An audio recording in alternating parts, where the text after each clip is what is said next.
Hey there, Tundra Nation, and welcome back to the channel. It has been a week since SHOT Show 2022 was wrapped up, and today we're going to be going over the top trending products from the show.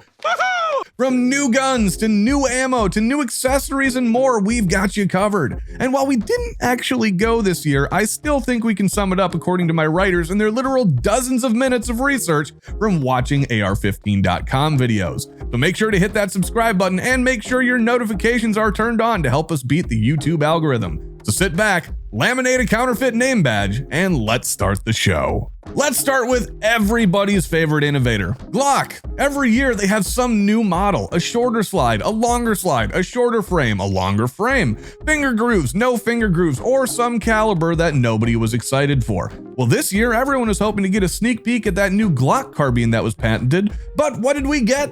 You get nothing. You lose. Good day, sir. That's right. While holding their motto to the fire, perfection is how I would describe their booth this year. They finally aren't just pawning off some half-brained ideas to the market with no actual improvements. Maybe we'll see something new next year. Keeping with the theme of handguns, we have the newly announced FN High Power. Taking a page right out of Springfield Armory's handbook, they've gone back in time to re-release a classic that people have actually been waiting for.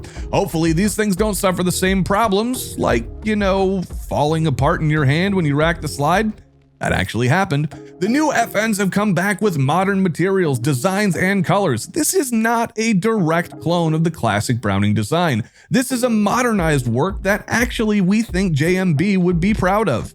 Take note, Springfield, this is how you do it. Oh, and I forgot. Nobody likes you. Speaking of education, this week's sponsor is Leatherback Gear. Their line of backpacks come with 2 hidden internal pockets designed to hold whatever level of body armor that you want. These things are perfect for school, work, or travel. With their patented backpack to bulletproof design, simply pull on the red zipper to separate the backpack into 2 separate parts, creating an armored vest within seconds. The Leatherback Gear Bulletproof Backpack is the brainchild of law enforcement and security professionals, and now thanks to Leatherback Gear, the backpack has found its most important purpose yet: protecting most of you. Not all of you, I had to say that.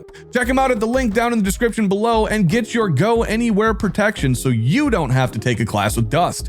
This is real protection that you guys can trust, none of this mall ninja TikTok stuff. Moving on, we have the Palmetto State Armory booth. This booth is always kind of exciting to me, just so I know what to expect to show up in the hands of pours at my local range. Not a whole lot going on here new. They are still showing off the Jackal for the 3rd year in a row. Yes, I know there was no SHOT Show last year, but had there been, PSA would have been there with an unfinished Jackal that would not have been available for range day. A few new AKs out there for you poor comrades, and after finally releasing the Dagger pistol, they've followed the lead of all the other companies out there and released a micro compact version at prices so low you won't need to break into Fortnite, I mean your wife's purse, to get that new 9mm. No way. That's great. Speaking of cheap 9mm handguns, we have to talk about the Canics at the Century booth. With 2 new offerings, more on the competition side of the lineup, they've introduced the Canic Rival and the Rival Dark Side, the all-black version. Adding to the already existing 8 models of TP9s out there, this rounds out to a cool 10 budget models for you to choose from, so you actually have an excuse to buy something that's actually better when you show your significant other your performance hasn't gotten any better, and it can't just be because You suck. both pistols are milled for optics, have lightning cuts, and aluminum flat-face triggers, and all the other things that you'd expect out of an actual competition pistol. At an MSRP of under $700, that's actually a fair price for an import competition gun. We would be honored if you would join us. I had no choice. They arrived right before you did. Keeping in line with the budget-friendly options out there, we have everybody's favorite throwaway gun company, High Point. After not releasing everyone's favorite meme gun, the YC9, aka the Yeet Cannon, they have come out with another version, also not for sale yet, the YC9 MOS. With a threaded barrel and cut to take a red dot optic, this pistol is ready for anything except for purchase, I guess. What? Not to be outdone, High Point is also releasing one of the worst carbines in a FUD round and Old Glory dip. This rifle is chambered in the caliber that won 2 world wars single-handedly and dressed to look like Captain America, selling war bonds.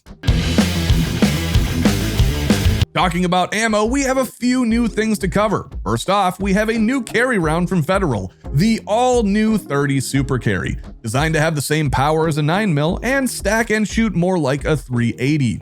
With ammo prices and shortages being what they are, I am so glad they decided to take the time to develop a new cartridge instead of just filling the current demand. Why are you the way that you are? The only people excited about this are the people who aren't happy with their capacity after switching to a sub or micro compact frame pistol. Here's a piece of advice. Just carry a gun with a respectable carry capacity in a quality holster and you just won't have a problem to begin with. Smith & Wesson heard about this new round and instantly started making shields and shield pluses in this new hotness. Gotta jump on every piece of the market, don't you boys? How about this? Instead of worrying about making sure your dying platform is chambered in every caliber it can be, how about you go out and fix that Kel-Tec shotgun knockoff you guys released last year? In actual exciting news, we have the 8.6 Blackout. This round is supposed to be to 308, but 300 Blackout is to 5.56. Now, all you AR-10 owners can finally rejoice that you too can own the night. Well, hog hunting. Yay. Honestly, I'm not trying to dump on this. I think the innovation coming from the collaboration between Faxon and Q is pretty darn interesting, and I'm sure it's going to lead to something with way better ballistics than primarily just for hog hunting at some point down the road. But do you even really need to be suppressed to hog hunt? I mean, why don't you just bait them with a honey-covered bucket of tanner? And the cleanup is nature's problem. With an absolutely insane 1 in 3 twist rate, this had to have some Joe Rogan level DMT experimenting behind it to even think, hey, what if, now hear me out, but what if we make a really big slow moving bullet, but have it spin almost faster than it's moving forward? I'm curious as to how long this thing is stable before becoming a rolling barrel. On the technology side of things, we have a collaboration between Magpul and maztech Industries with the X4 fire control system. 10 out of 10 for the naming on that one, boys. I have an erection. This revolutionary scope mount for your 30 and 34mm LPVOs has a lot of built-in features, but they do seem to be going the route of EA Games and making everything on this thing you'd actually want to use a DLC. With capabilities that include a round count, a ballistic calculator for any round, environmental and inertial sensors, rangefinder display, customizable heads-up display, integrated Spotify ad blocker, and chicken tendies warmer, this seems to be a huge step forward in the technological advancement for scope rings. As well it should be, considering the price being $2,500. Emotional damage. The scariest thing about the price is that some poor is going to get one next tax season and put it on a $750 Palmetto State AR-15, but tell people it's going to be for his jackal when they finally release one. All features including Magpul magazine adapters and round count sold separately, batteries not included. We can't forget everybody's least favorite part of the showroom floor, presented by the ATF, is the Michael Vick Shrine.